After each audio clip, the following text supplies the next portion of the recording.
ce slogan que j'aime bien, et je l'utilise moi-même dans la prière, c'est que ceux qui prient sont ceux qui gagnent.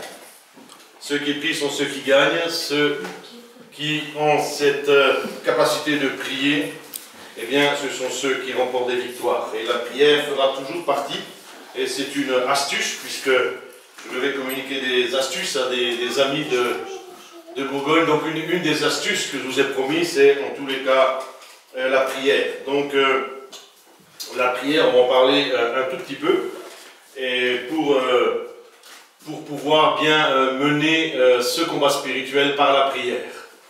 Donc, la prière fait partie intégrante de la vie chrétienne et de la vie de foi. C'est ceux qui prient, ce sont ceux qui gagnent. Celui qui ne prie pas aura des grandes et de grosses difficultés dans sa vie chrétienne.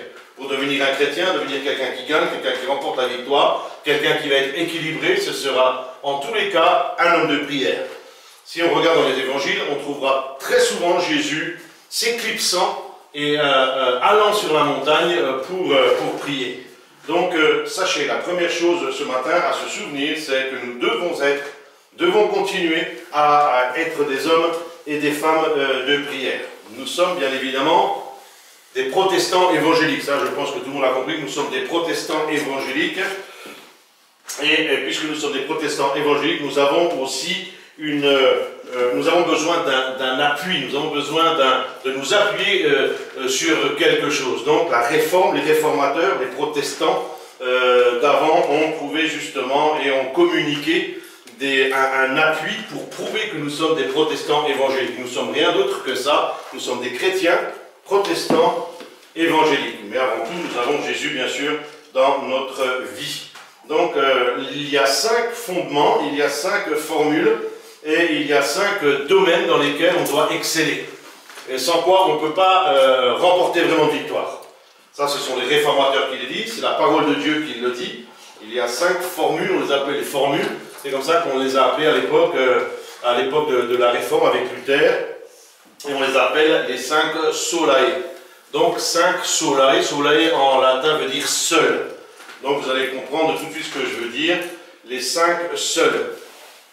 Et la première chose que nous devons savoir, le premier domaine dans lequel nous devons exceller pour être des hommes et des femmes de prière, la première chose, c'est la condition sine qua non à devenir un chrétien solide, un chrétien fort, un chrétien puissant, un chrétien qui gagne le combat, un chrétien qui remporte le combat, un chrétien qui peut écraser les serpents et les scorpions, un chrétien qui peut refouler les attaques de l'adversaire. S'il n'a pas ce solia Scriptura, ce qui veut dire seule l'écriture, alors il y aura des carences, il y aura des problèmes et des ennuis dans la vie de la foi. Sola Scriptura, c'est un et le premier des 5 domaines de la réforme protestante. Et c'est comme ça que ça a été noté, donc on trouve ça bien sûr sur Internet, on trouve ça un petit peu partout, dès qu'on tape Luther, par exemple, le réformateur Luther, alors dans les 96 thèses, on a tout ce qu'il faut pour se souvenir que nous sommes des protestants évangéliques, et nous avons donc au moins,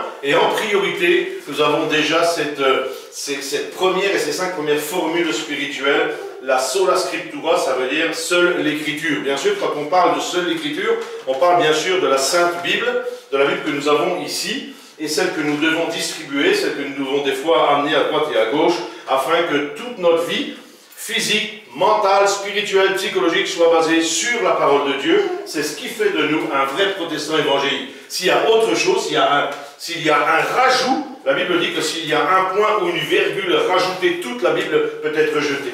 On ne touche pas à la parole de Dieu, elle est figure d'autorité sola scriptura. Donc si tu veux devenir un vrai chrétien, un vrai croyant, et si tu veux continuer dans une vie protestante équilibrée, puissante, pardon, eh bien il te faut avoir en tous les cas, en premier lieu, la Bible, et bien sûr la consulter régulièrement, parce qu'elle répond en tous les cas à toutes les questions de la vie. Elle répond à toutes les questions scientifiques, elle répond absolument à toutes. Alors si quelqu'un a la Bible et ne la lit pas, ne la consulte pas, la laisse de côté, alors ne vous attendez pas à remporter forcément des combats. Nous devons, c'est pour ça que nous les pasteurs, les ministères, faisons des études et des écoles bibliques, c'est pour justement s'imprégner de la parole de Dieu. Donc on ne naît pas chrétien, on devient chrétien, ça n'est pas dans la naissance qu'on devient, et on doit bien sûr apprendre, le Seigneur ne viendra pas t'apprendre la Bible par cœur, ça n'existe pas, sauf chez les illuminés qui pensent que sans la Bible ils vont y arriver. Sans la sola scriptura, sans l'écriture, et sans les écritures, il n'y a aucune chance d'être équilibré. Absolument aucune chance d'être équilibré. Ça c'est le premier point.